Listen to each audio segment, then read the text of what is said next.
başkasının kendisiyle iyi geçinmediği kimsede hayır yoktur buyuruyor Peygamberimiz sallallahu aleyhi ve sellem.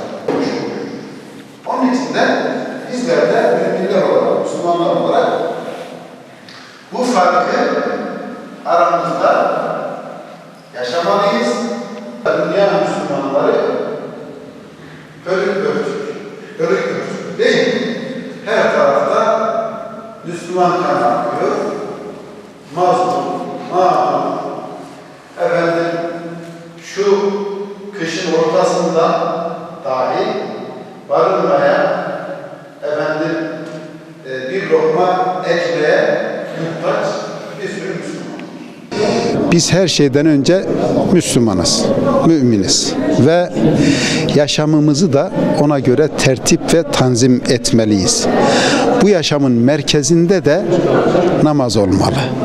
Ve Peygamberimiz sallallahu aleyhi ve sellem buyuruyor, hepimizin de bildiği gibi Es-salatu imadu'd-din. Namaz dinin direğidir. Namaz gözümün nurudur.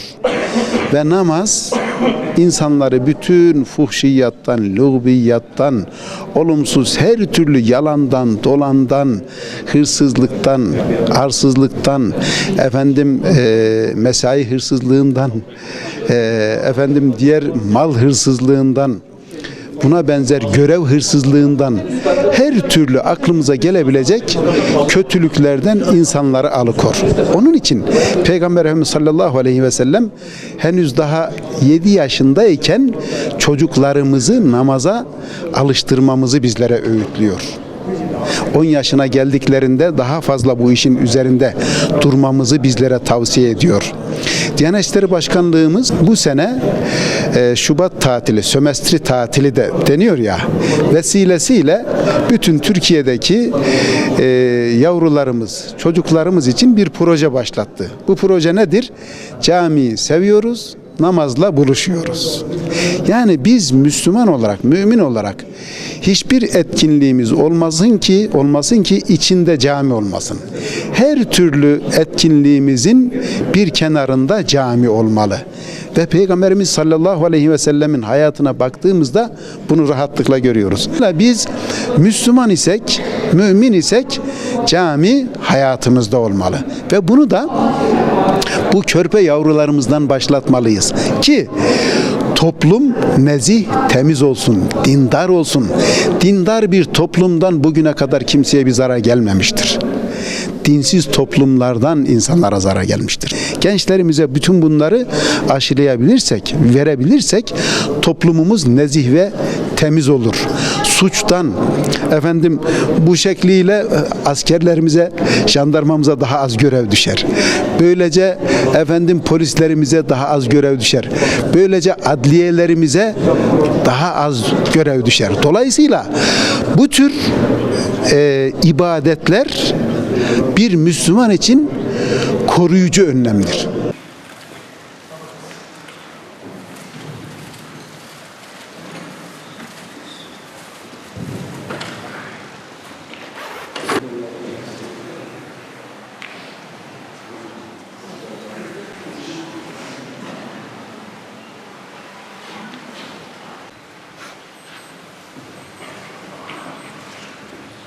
Namaz kılmak insana huzur veriyor. Yani Peygamber Efendimizin Allahümme salli aleyhi ve sellem dediği gibi de namaz dinin direğidir. Yani namaz insana huzur verir.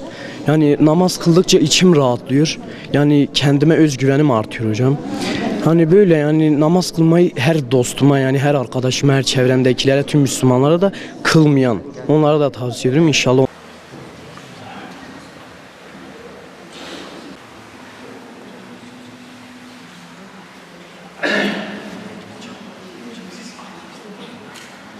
Allahu Ekber, Allahu Ekber. Kontrol edelim. Allah'ın rahmeti, bereketi cümlemize güzel olur.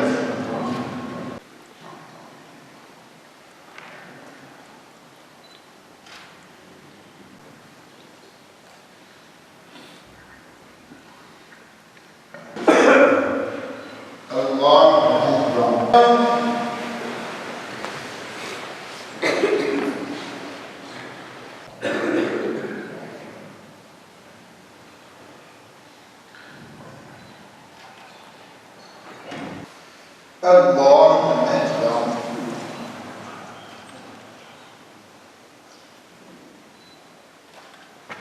Semi'allahu limen hamidah. Allahu Ekber. Allahu Ekber.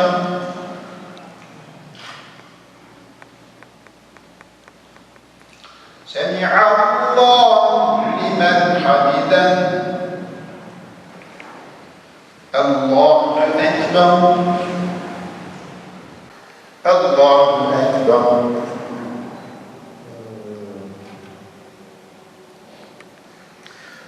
Allahu Ekber. ومنك السلام.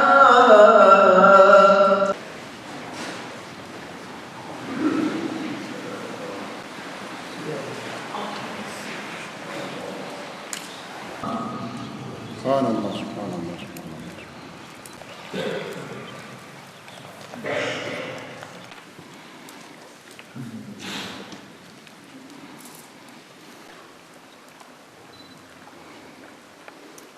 قلت فله الحمد وهو على كل شيء قدير. Günahkar kolay olarak huzuruna geldik. Ellerimizi açtık, boynumuzu büktük, sana yakarıyoruz, yalvarıyoruz. Dualarımızı kabul eyle Allah'ım. Bizlere farz kıldın, bizlerden istemiş oldun. Öğle namazımızı yaşta olan yavrularımızla bir araya geldik. Birliğimizi, dirliğimizi hıfz-ı emanında eyle Allah'ım. Ve eşhedü enne Muhammeden abduhu ve rasulü diyerek cümlemize seni kapamayı nasip eylesin. Sübhane rabbike rabbil izzeti amma yasifun ve selamun alel murselin velhamdülillahi rabbil alemin. Hayırlı bir şereflerle ümmeti Muhammed'in salat ve selameti için, dualarımızın kabulü için, hasaten Allah rızası için. Fatiha. Bence çok güzel bir şey ama yani namaz dinin 5 temel ibadetleri, yani yapmayan yani sıkıntılarından, yapan sıkıntılarından gideriyor. Mesela nasıl diyeyim, uğur getiriyor. İnsanı arındırıyor, kötülüklerinden arındırıyor. Mesela hani tanıdıkça daha da insan gelmeye başlıyor, alıştıkça da artık bırakmıyor. Tatil bilse de namazımıza devam etmeye çalışacağız. Sık sık buraya gelmeye devam edeceğiz.